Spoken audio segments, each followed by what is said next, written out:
오늘 함께 보실 말씀은 두려움의 폭풍을 뚫고라는 제목으로 함께 말씀을 나누고자 합니다. 이 시간 먼저 한 가지 감상사항을 말씀드리고 싶어서 한 가지 전하도록 하겠습니다.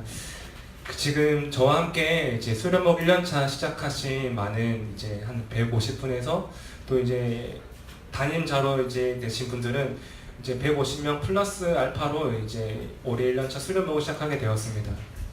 근데 얼마 전에 안타까운 소식을 들은 거 뭐냐면 수련목 시작을 하고 이제 한 5개월 정도 지났는데 어떠한 이유는 알 수 없지만 담임 목사님과 그 전도사님의 제 문제라던가 또 담임 그 전도사님과 성도들의 문제라던가 또 전도사님과 성도들의 문제라던가 그 문제로 인해서 제가 알고 있는 교회, 정확히 말하면 제 본교회에서 어떤 분이 이제 다시 인천으로 올라오게 되는 것을 보면서 참 한편으로는 되게 안쓰럽기도 하고 한편으로 좀 되게 더 감사하더라고요. 왜냐하면 제가 아무리 부족해도 이렇게 나가라고 하지 않고 끝까지 이제 붙잡아 주시고 훈련해 주시는 목사님과 성도님들이 계신 걸 볼 때 얼마나 감사한지 모르는 시간이었습니다. 오늘 이렇게 또 좋은 밤, 또 좋은 성도님과 함께 말씀을 나누게 돼서 너무나 감사하고요. 오늘 말씀 함께 볼 때 두려움의 폭풍을 뚫고 지나가는 밤이 되시기를 간절히 소망합니다. 오늘 말씀 예수님께서 이제 전의 말씀이 뭐냐면 5,000명의 사람들이 예수님의 말씀을 듣고 먹을 것이 없을 때 예수님께서 떡 5개와 물고기 2마리로 5,000명의 사람들이 먹이는 장면이 바로 이 앞의 장면입니다. 그러고 나서 이제 사람들이 맛있게 먹고 예수님과 함께 있을 때에 예수님께서 독촉하신 부분을 제자들이 독촉하면서 다른 곳으로 보내는 모습을 보게 됩니다. 오늘 말씀 22절의 말씀인데요. 말씀에 보시면 즉시 제자들을 재촉하사 자기가 무리를 보내는 동안에 배를 타고 앞서 건너편으로 가게 하시고라고 기록하고 있습니다. 얘들아 제자들 보고 얘들아 너희가 먼저 가 있으며 너희가 즉시로 지금 가 있으며 내가 사람들을 정리해서 내가 가겠다라고 말씀하시죠. 근데 예수님께서 왜 제자들을 보내고 또 예수님께서 따라가겠다고 말씀하셨을까요? 그 말씀은 그 다음 절에 기록하고 있습니다. 함께 보시겠습니다. 시작. 무리를 보내신 후에 기도하러 산에 올라가시니라. 저물매 거기 혼자 계시더니. 아멘. 왜 예수님으로 인해 많은 사람들이 기적을 경험하게 하고 나서 예수님께서는 그 무리와 함께 계시지 않고 또 따로 기도하러 가셨을까?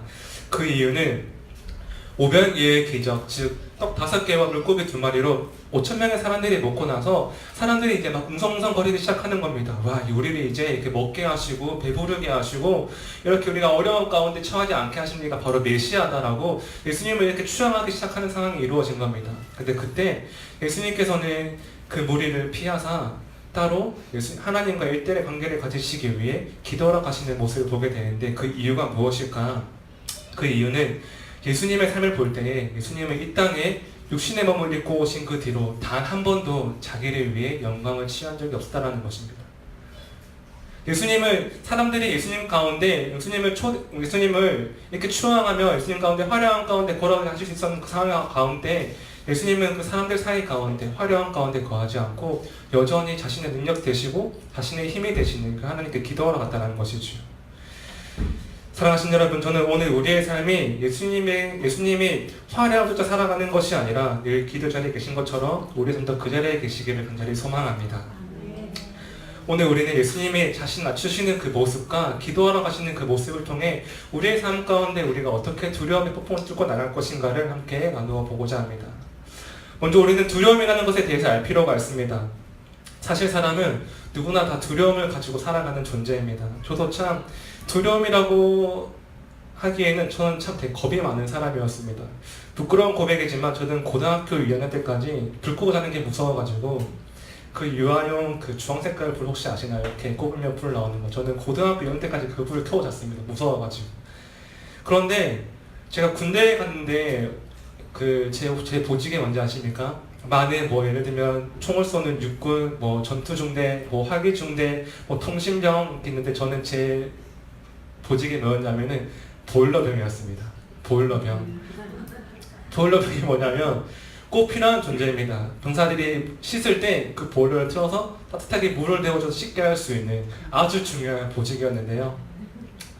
저는 이제 그 보일러병을 하게 되면서 저에게 두려움이 사라졌습니다. 사실 이 보일러병은 밤에 새벽에 나가고 지하에 있기 때문에 공업용 보일러라서 이 앞에 한 이만한 사이즈의 보일러가 이렇게 큰 보일러가 있습니다. 실제로 기름을 떼는 보일러인데 혼자 밤에 있는 시간이 많아지니까 스스로가 이제 점점 어두워지는 겁니다. 병사의 그 마음 가운데 왜 내가 이 시간에 꼭 나와야 될까 하면서 스스로 있는 시간 가운데 어려워지기 때문에 2인 1조로 해야 되는데 저는 저 혼자 그 일을 감당하게 되었습니다. 밤에는 9시 반부터 11시 반까지 1시 반부터 3시까지 그리고 4시부터 6시까지 이렇게 3번 나가야 됩니다. 그런데 군부의 특성상 이제 불이 잘 없습니다. 그래서 랜턴 하나를 유지하고 이렇게 가는데 처음에 이등병 1병 때에는 랜턴만 가지고 갈 때 되게 무서웠거든요. 근데 나중에 한 상병되고 병장되고 매일 어두운 밤을 가다 보니까 이제 눈 감고 그냥 가는 겁니다. 불도 켜지 않고. 그렇게 저에게 이제 그런 훈련의 시간 뒤에 약간 좀 두려움이 한 거 사라졌습니다. 그러나 이 두려움은 우리에게 삶 가운데 오는 그 두려움에 비하면 비교할 수 없는 작은 두려움이죠. 사실 사람들은 살아가면서 누구나 두려움 없이 살아가는 사람 없습니다. 내가 살아갈 때 나에게 두려움이 없다. 이건 바로 교만이지요. 여러분, 이 두려움이라는 것은 여러 가지가 있지만 근본적인 두려움은 내가 무엇인가 내 힘으로 할 수 있다고 생각할 때 시작된다는 것입니다. 우리의 삶에 있어서 가장 큰 두려움이 무엇입니까? 바로 죽음이라는 존재입니다. 그러면 우리가 왜 죽음에 대해서 두려워합니까? 바로 내 힘으로 해결할 수 없기 때문에 우리가 두려움을 느낀다는 것이죠. 또한 우리가 우리의 건강과 우리의 가정과 우리의 교회와 우리 자녀와 우리 일터 가운데 모두 마찬가지라는 것입니다. 내가 내 힘으로 하려 할 때, 내가 내 힘으로 지키지 못하고 이루지 못할 때 부딪히는 그 문제 가운데 우리는 두려워된다는 것입니다. 왜냐? 내 힘으로 할 수 있다고 여길 때 거기에는 주님이 계시지 않기 때문이죠. 오늘 본문에 보시면 예수님과 헤어져 제자들이 배를 타고 가는데 시간이 얼마나 지났는지 알 수 없지만 날이 저물었고 주변이 깜깜했다라고 기록하고 있습니다. 그런데 설상가상으로 아무것도 보이지 않는 그때 거센 풍랑이 그들의 배를 덮치기 시작하고 그들로 말미암아 어려운 상황을 겪게 되지요. 오늘 말씀 23절과 24절 말씀입니다. 함께 같이 보도록 하겠습니다. 시작. 무리를 보내신 후에 기도하러 따로 산에 올라가시니라. 저물매 거기 혼자 계시더니 배가 이미 육지에서 수우리를 떠나서 바람이 거스름으로 물결로 말미암아 고난을 당하더라. 아멘. 오늘 이 말씀에 보시면 제자들이 겪고 있는 것을 고난이라고 말하고 있습니다. 그런데 아이러니한 것은 거기에는 베드로가 있었고요. 또한 제자들이 있었는데 그 사람들이 어떠한 사람들입니까? 어부였습니다. 바다 사람이었고 배에 대한 전문가였고 항해에 대한 전문가였습니다. 그런데 그들의 힘 스스로 어떻게 할 수 없는 순간에 만나자 그들의 그 성경을 표현하기로는 그것을 고난이라고 말하고 있다는 것이죠. 우리가 첫 번째 기록해야 할 것은 바로 이것입니다. 믿음의 사람들도 고난 가운데 두려워할 수 있다는 것입니다. 믿음의 사람들도 고난 가운데 두려워할 수 있다. 여러분, 아무리 믿음이 좋아도 신앙생활을 아무리 열심히 해도 우리는 고난 가운데 두려워할 수 있다는 사실을 인정해야 합니다. 왜냐하면 예수님도 십자가를 지기 전에 두려워하는 모습을 보여주세요. 하나님 만약에 이 잔을 나에게서 옮길 수 있다면 옮겨달라고. 예수님도 그 어려운 가운데 기도하셨고요. 예수님도 하나님께 나아갔다는 것입니다. 여러분, 믿음의 사람들은요, 고난 가운데 두려워할 수 있지만 그 고난 가운데 넘어지고 낭망하고 자빠지는 것이 아니라 하나님과 함께 고난을 뚫고 나가는 사람이 믿음의 사람임을 기억하시기를 간절히 소망합니다. 여러분, 그 뚫고 나가는 능력, 그 뚫고 나가는 힘, 뚫고 나가는 파워를 가진 사람이 바로 믿음의 사람들이라는 것입니다. 사랑하신 여러분, 저는 오늘 이 밤이 우리가 이들과 같이 두려움의 밤, 고난의 밤에 지나고 있다 할지라도 우리가 하나님과 함께 두려움을 뚫고 나가는 그 능력을 가지는 믿음의 사람들이 되시기를 간절히 소망합니다. 오늘 첫 번째가 바로 이것이었습니다. 믿음의 사람들에게도 우리가 고난을 당하고 두려움이 올 수 있다. 그러면 오늘 두 번째, 바로 그 두려움을 뚫고 나가는 방법이 무엇이냐라는 것입니다. 뚫고 나가는 방법이 무엇이냐? 오늘 말씀 25절과 26절입니다. 함께 보시겠습니다. 시작. 밤 사경에 예수께서 바다 위로 걸어서 제자들에게 오시니 제자들이 바다 위로 걸어오심을 보고 놀라 이름이라 무서워하며 소리 지르거늘 이라고 기록하고 있습니다. 먼저 말씀드리면 오늘 두려움의 폭풍을 뚫고 나가는 그 두 번째 방법은 믿음의 눈으로 예수님을 바라보라라는 것입니다. 믿음의 눈으로 예수님을 바라보라. 오늘 제자들이 그 풍랑 가운데 있을 때, 문제 가운데 있을 때 그들의 삶 가운데 여전히 문제가 되었던 것이 무엇이냐면 예수님께서 그들에게 올 때 예수님인지 아닌지 알지 못했다는 것입니다. 제자들은 밤새도록 풍랑과 한참을 씨름하면서 죽느냐 사느냐 이것이 문제로다라고 한참 헐떡헐떡 거리고 있을 때 그때 예수님이 오시지만 알지 못했다는 것이죠. 사랑하신 여러분, 하지만 예수님은 제자들이 두려워했던 그 풍랑 가운데 그 풍랑 위에서 오신다는 사실을 기억해야 할 것입니다. 예수님은 항상 우리에게 오실 때 문제 아래 오시는 것이 아니라 문제 속에 오시는 것이 아니라 그 문제 위에 오시고 그 문제에 넘어오신다는 사실을 기억하시길 간절히 소망합니다. 여러분, 그때 제자들이 예수님을 보면서 무엇이라고 말합니까? 유령이라고 말하고 있습니다. 유령. 그때 제자들에게 예수님께서 이렇게 말씀하시죠. 27절 말씀입니다. 예수께서 즉시 이르시되 안심하라 나니 두려워하지 말라라고 했습니다. 아멘. 사랑하신 여러분, 오늘 우리가 문제 가운데 여전히 힘들지만 예수님이 우리에게 오시면 우리의 삶 가운데 안심하고 두려워하지 않는 일이 생기시면 간절히 믿으시기를 소망합니다. 아멘. 여러분, 예수님께서 그들에게 오셨습니다. 안심하니 두려워하지 말라라고 말씀하시면서 다른 말로 용기를 내라고 힘을 내라고 말씀하고 있는 것입니다. 두려워하지 말라 다른 말이 담대라는 말이지 않습니까? 그때 제자 중에 한 사람이 베드로가 용기를 얻고 예수님께 이렇게 묻습니다.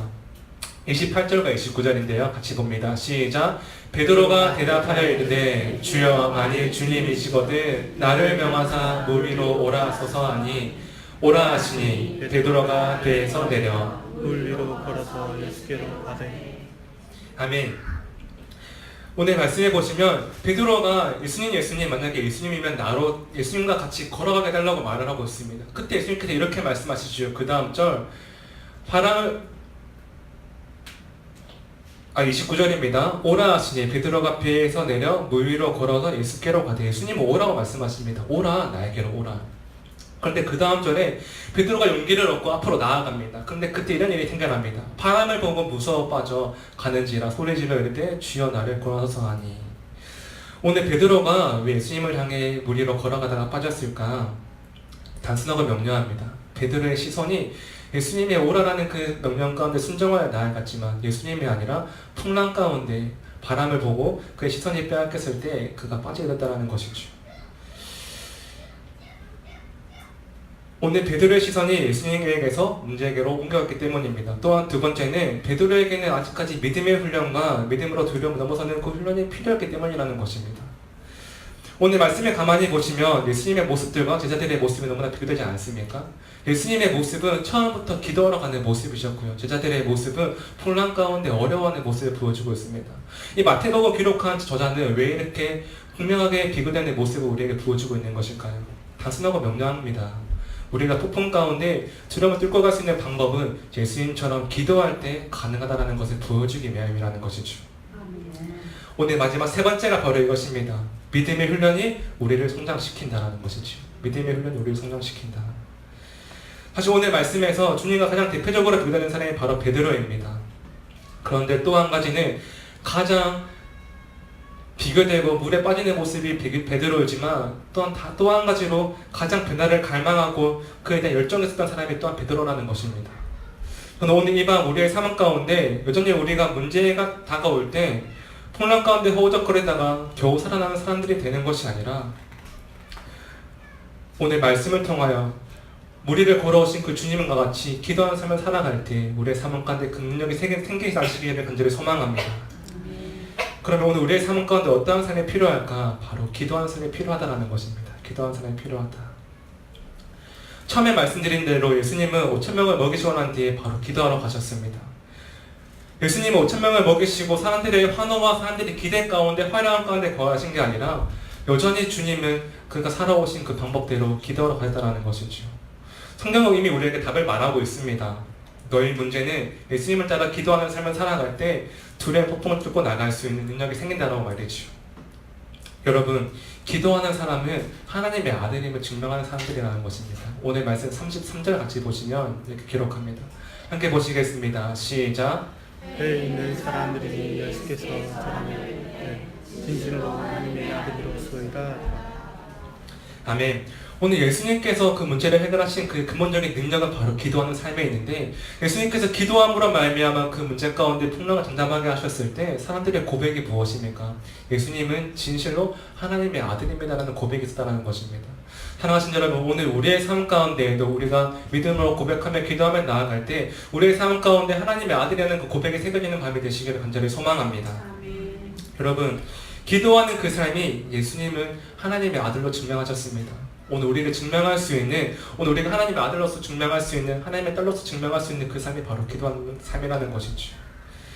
혹시 여러분의 인생에서 가장 기도를 많이 한 때는 언제입니까? 과거입니까? 아니면 현재입니까? 사실 저에게 있어서 가장 간절하게 기도했던 때는 과거 어머니의 건강에 이제 문제가 있을 때였습니다.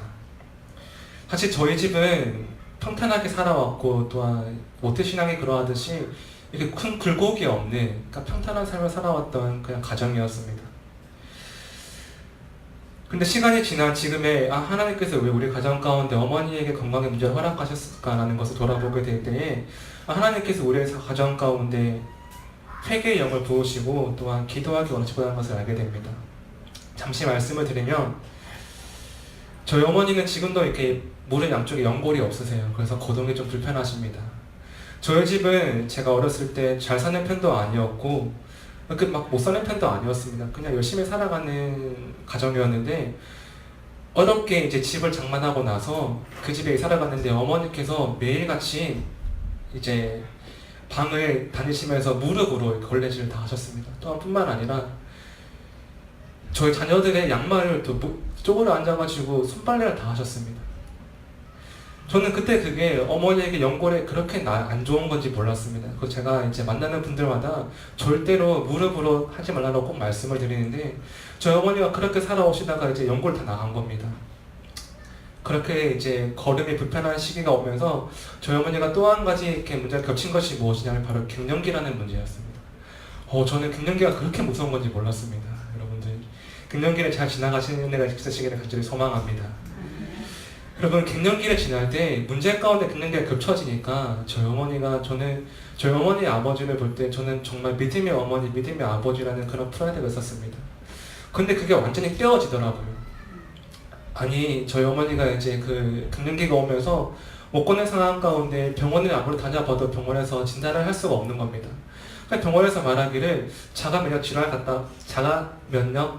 같다고 이렇게 말씀하기도 하시고 그냥 뭐 지나가는 것 같다라고 말씀하기도 하시고 그런 상황 가운데 이제 문제가 해결이 안 되니까 2년이라는 시간이 지나가는 가운데 어머니에게 우울증이 오는 겁니다.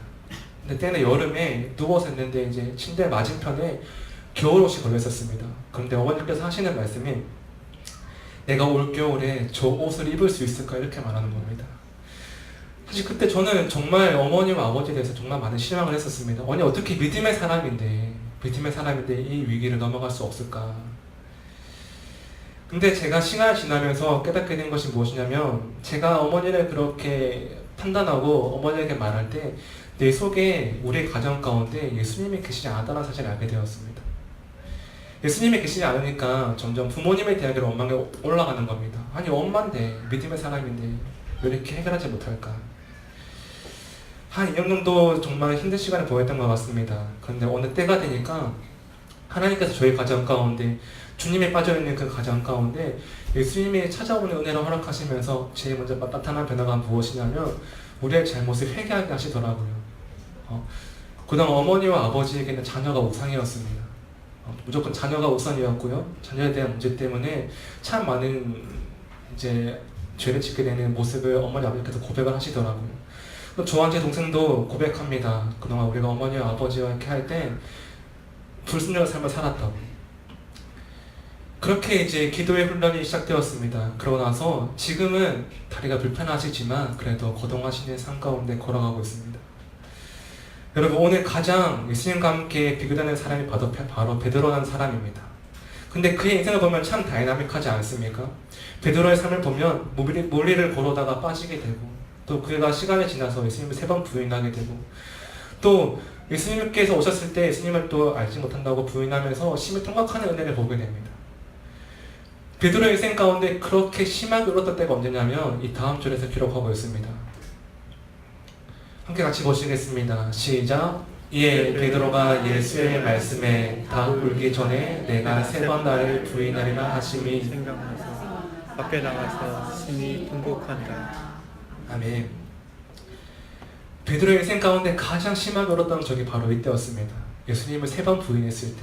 그런데 중요한 것이 무엇이냐면, 그런데 그때마다 예수님은 베드로에게 오늘 말씀의 본문처럼 오라, 오라라고 말씀하셨고 그에게 어김없이 손을 내밀었다는 사실입니다. 예수님도 우리의 연약함을 아시고 우리의 부족함을 아시기에 더욱 우리가 기도하기를 원하시고 기도하는 자리에 오라라고 말씀하실 때 우리가 순종으로 나아가기를 원하신다는 것입니다. 여러분, 베드로가 물에 빠진 이유는 단순하고 명료합니다. 그가 예수님이 오라고 하셨을 때 순종하며 나갔기 때문에 그가 물에 빠졌고요. 그리고 또한 그가 실패의 자리를 경험하게 되었습니다. 근데 그 실패가 끝이 아니라 그 뒤에 예수님께서 손을 내밀어 그를 올리시는 것을 우리는 보게 되죠. 여러분, 기도의 훈련은 우리의 실패의 자리에서 순종을 통해 시작되는 사실을 기억하시기를 소망합니다. 여러분, 기도의 훈련은 우리의 실패 자리에서 우리가 다시 한번 순종으로 나아갈 때 시작된다는 것이죠. 오늘 함께 보지 않았지만 요한복음 21장의 말씀입니다. 우리가 이것 함께 마지막으로 보고 마치기 소망하는데 21장 5절부터 7절까지의 말씀을 함께 같이 보도록 하겠습니다. 시작. 예수께서 이르시되 얘들아 너희에게 고기가 있느냐 대답하되 없나이다. 이르시되 그물을 배 오른편에 던지라 그리하면 잡으리라 하시니 이에 던졌더니 물고기가 많아 그물을 들 수가 없더라. 예수께서 사랑하시는 그 제자가 베드로에게 이르시되 시몬 베드로가 복고 있다가 주님이라 하는 말을 듣고 겉옷을 두른 후에 바다로 뛰어내리니라. 아멘. 이 이야기는 앞에 보았던 베드로가 심히 통곡하고 난 뒤의 이야기예요. 베드로가 다시 한번 실패를 경험하고 나서 그의 고향 땅으로 돌아가서 자기의 본업에 지금 충실하고 있지요. 그런데 밤새도록 잡아도 이제 고기가 잡히지 않는 그때 다시 한번 예수님께서 베드로를 찾아오십니다. 그러고 나서 베드로야 오른편에 그물을 던져라 하고 하셨을 때 베드로가 그물을 던지고 나서 많은 고기를 잡게 되지요. 그때 베드로는 저분이 주님이신 것을 알게 됩니다. 사랑하신 여러분, 오늘 우리의 삶이 아무리 많이 실패하고 좌절한다 할지라도 예수님은 끝까지 우리를 찾아오시는 분임을 믿으시기를 간절히 소망합니다. 예수님은 우리의 삶이 변화되기까지 변화를 요구하시고 순종을 요구한다는 것이죠. 오늘 베드로에게 배 오른편에 그물을 던지라고 하셨을 때 베드로는 그때에도 순종하였습니다. 아마 베드로가 고기를 잡기 위해서는 육지에서 바다까지 꽤 거리가 있는 거리였을 것입니다. 그런데 그때 베드로가 주님인 것을 알고 어떻게 하냐면 7절에서 겉옷을 두르고 뛰어내리는 것을 보게 됩니다. 그러면 여전히 베드로의 삶을 볼 때 과거에 그가 물에 빠졌던 것처럼 그가 허우적거리면서 헤엄쳐서 왔을까, 아니면 예수님을 보고 다시 찾아온 그 예수님께 나아갈 때 베드로가 주님처럼 다시 한번 걸어갔을까를 생각해 본다는 것입니다. 여러분, 어쩌면 베드로가 다시 한번 과거에 좌절하고 실패했던 모습처럼 물에 빠졌던가, 아니면 다시 한번 부르실 때 그가 용기를 내어서 물 위를 걸어갔는가의 답은 우리의 믿음의 고백에 있을 것입니다. 여전히 문제 가운데 낭망하는 사람들에게는 베드로가 빠진 모습이 보일 것이고요. 또한 믿음으로 살아내기를 소망하는 자들에게는 베드로가 걸어오는 그 모습이 보일 것입니다. 어떻습니까? 여러분은 어떠한 베드로의 모습과 어떠한 나의 삶을 꿈꾸십니까? 만약 실패 자리를 넘어서 물 위로 걸어온 베드로와 같은 삶을 기대하신다면 오늘 기도의 자리로 부르신 예수님의 그 오라는 말씀에 순종하고 나아가시는 밤이 되시기를 간절히 소망합니다. 오늘 이 밤 우리의 기도가 우리의 실패 자리를 넘어서게 할 것이고 어떠한 풍랑과 폭풍이 온다 할지라도 여전히 주님을 바라보며 기도할 수 있다면 우리는 반드시 폭풍을 뚫고 갈 수 있는 믿음의 사람이 될 줄로 믿습니다. 시간 함께 찬양하기 원합니다.